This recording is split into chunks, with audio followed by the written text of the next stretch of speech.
saya mengucapkan salam Maranatha untuk kita semua, kapanpun teman-teman semuanya menonton video ini. Saya harap semuanya dalam keadaan sehat selalu dan tetap semangat ya di dalam Tuhan. Dan juga semoga aktivitas Anda juga berjalan sesuai dengan kehendak Tuhan. Baik, pada saat ini kami akan kembali hadir. Saya Naomi Buniau dari Kupang dan ada saudari Anggi juga yang sudah hadir di studio. Dan saat ini kami akan membahas satu topik yang sangat menarik dan kami langsung saja ya. Iya, baik. Saudara Anggi, bagaimana sih, kan kita udah kemarin tuh udah membahas tentang jalan keselamatan hanya kepada Yesus. Betul, jalan keselamatan hanya melalui Yesus saja. Nah, bagaimana logikanya kok bisa kita hanya percaya kepada Yesus saja? Bagaimana saudara Anggi? Logikanya, pertanyaannya sangat bagus, bahwa bagaimana logikanya, di mana kok hanya Yesus bisa masuk surga? Ya, ini pertanyaan yang sangat bagus dan mudah-mudahan ini juga mewakili pertanyaan Bapak Ibu saudara-saudara sekalian. Betul. Untuk menjawab pertanyaan ini, Bapak Ibu saya mengajak untuk harus mengetahui dulu perkara orang tidak bisa masuk ke dalam kerajaan surga. Apa penyebabnya? Mengapa orang tidak bisa bersama-sama Tuhan di dalam kerajaan surga? Nah, itu yang kita harus pahami terlebih dahulu. Bapak Ibu saudara-saudaraku yang dikasih Tuhan, ketika Bapak Ibu saudara sudah menyelidiki Alkitab, tentu pengetahuan ini adalah pengetahuan yang sangat umum. Bahwa manusia tidak bisa masuk ke dalam kerajaan surga karena manusia jatuh ke dalam dosa. Pada saat manusia pertama diciptakan, Adam dan Hawa, ketika dia ditempatkan di Taman Eden, Tuhan memerintahkan kepada mereka bahwa semua buah di dalam taman ini boleh engkau makan. Seperti itu. Tapi di dalam tengah-tengah taman ini, buah pengetahuan yang baik dan yang jahat, janganlah engkau sekali-sekali makan ataupun merabanya. Nanti kamu akan mati. Tetapi Bapak Ibu saudaraku yang dikasih Tuhan, manusia yang pertama yang diciptakan oleh Tuhan tidak mendengarkan perintah Tuhan, tidak menghiraukan peraturan Tuhan yang sudah ditetapkan kepada mereka, sudah diberikan kepada mereka. Oleh sebab itu manusia melanggar perintah Tuhan. Akhirnya dia memakan buah pohon pengetahuan yang baik dan yang jahat itu. Nah, inilah perkara manusia tidak bisa bersama-sama Allah di dalam kerajaan surga. Jadi di sanalah momen-momen kejatuhan manusia ke dalam dosa seperti itu. Betul. Yang awalnya mereka masih bisa bersama Tuhan, tapi karena jatuh ke dalam dosa, akhirnya terpisah. Betul sekali. Jadi saudara Naomi dan semua pemirsa yang dimanapun Anda berada, jadi ini yang paling awal. Kalau kita sudah tahu konsep ini, maka kita akan dengan lebih mudah menjawab pertanyaan ini. Nah, untuk masuk surga, tentu dosa itu harus diselesaikan. Seperti itu. Jadi Bapak Ibu saudaraku yang dikasih Tuhan, perbedaan kekristenan dengan agama-agama yang ada di muka bumi ini, itu letaknya di cara penyelesaian dosa. Bapak Ibu saudaraku yang dikasih Tuhan, logikanya bagaimana? Kenapa hanya Yesus Kristus jalan satu-satunya untuk sampai ke surga? Seperti itu. Karena Bapak Ibu saudaraku yang dikasih Tuhan, ketika manusia jatuh ke dalam dosa, dia tidak bisa masuk ke dalam kerajaan surga. Ketika manusia ingin masuk ke kerajaan surga, dosanya harus diselesaikan. Nah, bagaimana letak cara penyelesaian dosa? Ini yang jadi perkaranya, persoalannya.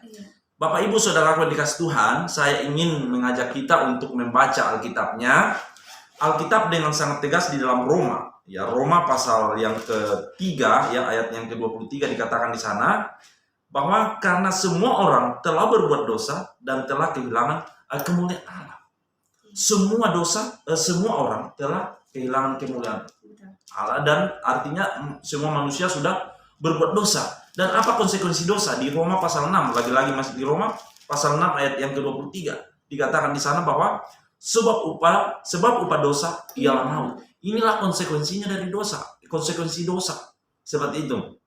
Kalau saudara Naomi dan saudara sekalian mau dosanya diselesaikan, maka harus dihukumkan seperti itu. Nah, persoalannya, apakah Bapak Ibu dan saudara Naomi mampu untuk menanggung hukuman ini seperti itu? Wow, tentunya kita sebagai manusia tidak mampu. Betul sekali.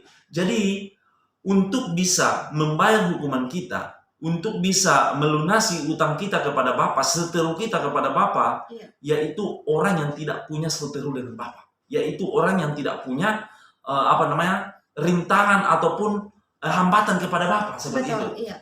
Orang pribadi yang tidak mempunyai hambatan ataupun pembatas kepada Bapa adalah orang yang tidak berdosa seperti itu. Jadi Bapak Ibu saudara-saudaraku yang dikasih Tuhan, kita tahu bahwa ketika Yesus Kristus datang ke dalam dunia ini, itu 100% manusia dan 100% Allah. Jadi ketika dia datang ke dalam dunia ini, dia murni 100% manusia sejati. Karena kenapa dia harus menjadi manusia? Nah, itu jadi pertanyaan, kenapa dia harus menjadi manusia? Karena dia mau menebus manusia dari dosa. Malaikat tidak bisa seperti itu. Malaikat tidak bisa datang ke dalam dunia ini. Karena malaikat tidak bisa datang untuk menebus manusia dari dosa. Betul. Karena malaikat hanyalah ciptaan. Sedangkan Yesus Kristus adalah pribadi atau Tuhan sendiri yang mengambil rupa manusia, datang ke dalam dunia ini, rela disalib, rela diludahi, dicaci maki, seperti itu, rela menderita, menjadi sama seperti manusia. Untuk siapa? Untuk membayar dosa Bapak Ibu dan saya. Betul. Jadi logikanya adalah kita adalah orang yang berdosa, yang tadinya tidak bisa masuk ke dalam surga karena dosa-dosa kita. Tetapi karena Tuhan yang berinisiatif, karena Tuhan mengasihi kita, oleh sebab itu rela mengambil rupa sebagai manusia, datang ke dalam dunia ini, menghampakan dirinya. Seperti menghampakan dirinya, rela menderita. Bahkan saudara Naomi mungkin pernah baca, Yesus Kristus pernah diludahi, seperti itu. Yesus Kristus pernah dicabik, dicambok, bahkan dipaku tangannya dan mencucurkan darah di atas kayu salib. Itu sangat sadis sekali. Betul sekali. Itu untuk menebus dosa-dosa manusia. Betul. Atau untuk memperdamaikan, ya kata di Alkitab, untuk memperdamaikan manusia dengan Allah Bapa. Seperti itu. Nah, karena Yesus Kristus adalah manusia sejati yang tidak mengenal dosa, hanya Dia yang pantas atau yang layak untuk menggantikan kita dihukumkan. Jadi dosa ini Alkitab itu atau Tuhan itu konsisten. Kalau Dia mengatakan bahwa dosa itu harus dihukumkan, maka dosa itu harus dihukumkan. Karena Tuhan itu tidak bisa menyangkal dirinya. Seperti itu, Dia tidak bisa berkompromi dengan dosa. Kalau sudah Naomi dengan saya, ya mungkin ya ketika ada orang lain yang berbuat jahat sama kita, ya mungkin bisa saja kita maafkan seperti itu. Tetapi kalau Tuhan, Dia sudah mengatakan bahwa sifat saya yang Maha Kudus itu tidak bisa terkontaminasi oleh dosa, noda, seperti itu. Nah, itu tidak akan bisa berubah seperti itu. Betul. Iya, saudara Andi. Bagaimana dengan orang-orang yang mengatakan bahwa mereka akan masuk surga melalui perbuatan baik atau melalui mereka berbuat amal ibadat? Apakah mereka tidak tahu Tuhan datang ke dunia ini untuk menebus dosa-dosa manusia?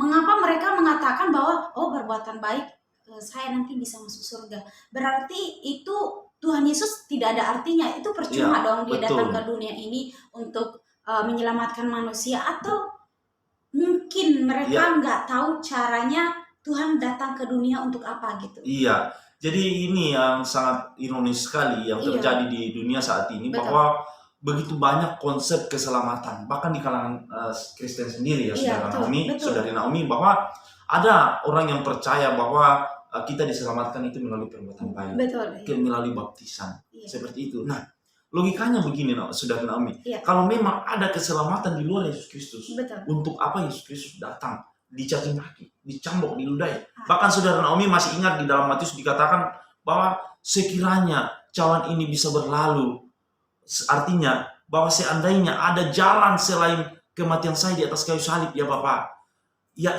jalan itu saja, seperti itu. Tetapi tidak ada. Karena Alkitab dengan tegas mengatakan bahwa upah dosa ialah maut. Bukan ada jalan lain seperti itu untuk menyelesaikan dosa.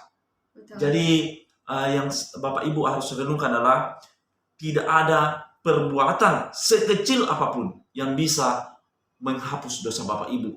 Karena perkara kita tidak bisa masuk surga, ingat sekali lagi, itu hanya satu, yaitu dosa. Dan dosa itu harus diselesaikan.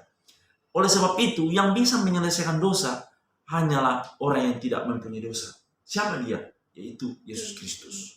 Oleh sebab itu, dia mati di atas kayu salib, mati sebagai manusia, seperti itu. Ya, kita juga akan luruskan nanti pemahaman dari agama-agama tetangga kita bahwa masa Tuhan orang Kristen bisa mati di atas kayu salib. Itu sesi-sesi berikutnya kita akan bahas tentang hal itu. Betul. Namun hari ini saya ingin memberikan pemahaman kepada Bapak Ibu bahwa pertama-tama Yesus Kristus, ketika kita percaya Yesus Kristus, kita pasti masuk surga. Mengapa? Karena Yesus Kristus sudah menanggung dosa kita di atas kayu salib.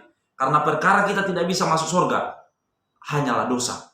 Dan dosa itu sudah diselesaikan oleh Yesus Kristus. Maka ketika saudara dan saudari sudah mengaku, sudah percaya dalam hati, sudah beriman kepada Yesus Kristus dengan sungguh-sungguh, maka yakinlah bahwa pasti engkau masuk surga. Pasti Alkitab mencatat bahwa pasti kita dilepaskan dari murka Allah ketika kita percaya Yesus Kristus, karena kita sekarang orang-orang kudus seperti itu.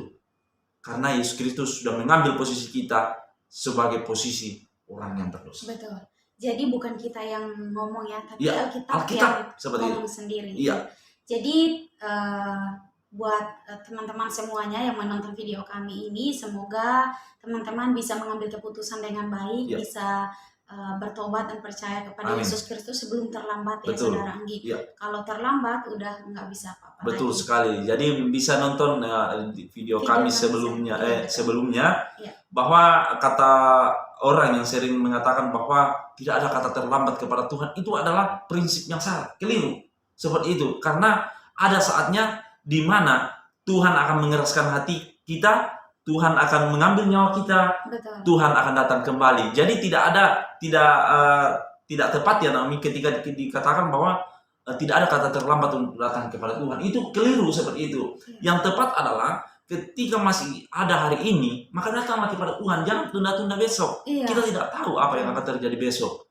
Jadi pastikan hari ini Anda sudah menerima Yesus sebagai juru selamat. Karena hanya itulah Anda bisa diperdamaikan dengan Allah Bapa, Sang Pencipta langit dan bumi. Wow. Iya. Luar biasa pembahasan kali ini ya Saudara Iya. Anggi ya. Semoga semuanya dapat memahami dan mengerti dan bisa mengambil keputusan Amin. dengan baik sesuai dengan kehendak Tuhan. Iya. Ya, dan yang dibutuhkan adalah kerendahan Betul. hati ya. Cuman kerendahan hati. Mengoreksi diri Betul. dan merenungkan apakah memang saya adalah orang yang berdosa. Betul. Tapi kalau kita ada memang nggak niat untuk Iya. bertobat dan percaya, ya terserah Betul, saudara. iya, itu kan hak-hak pribadi Iya, kita. kehendak bebas. Betul, kami sebagai orang yang sudah diselamatkan sangat rindu Anda juga diselamatkan. Betul. Karena kami sangat tahu bahwa apa yang Anda akan dapatkan ketika Anda tidak didamaikan dari dosa, tidak diselesaikan dosanya. Betul. Apa Anda akan berakhir di mana? Oleh Iya. sebab itu kami sebagai orang yang sudah tahu akan hal itu, Iya. sangat rindu. Ini bukan kita sombong ya, bukan Betul. sombong. Seperti itu, bukan kita sombong, tetapi Iya. kita sudah tahu bahwa, dan semuanya sudah tahu sebenarnya Iya. bahwa Jalan keselamatan yang sebenarnya. iya, dan konsekuensi ketika kita tidak menerima Yesus, ketika Betul. kita tidak ketika kita tidak menyelesaikan dosa kita, tetap berbuat jahat dan segala macamnya, tidak mau mencari Tuhan, maka Iya. kita akan berakhir di mana? Orang sudah tahu semuanya. Iya, semuanya Tetapi- di neraka pasti. Betul, tetapi orang mengeraskan hati. Iya. Oleh sebab itu, video kali ini ya video-video singkat, dan mudah-mudahan secara konsisten kami akan membuat video-video singkat ini untuk merangsang Bapak Ibu Saudara sekalian merenungkan seperti Iya. itu dan tetap mencari Tuhan seperti itu. Betul. Ya. Ya, baik. Semoga video ini dapat membawa berkat untuk kita semua. Amin. Ya, kami langsung saja mengucapkan Salam Maranatha.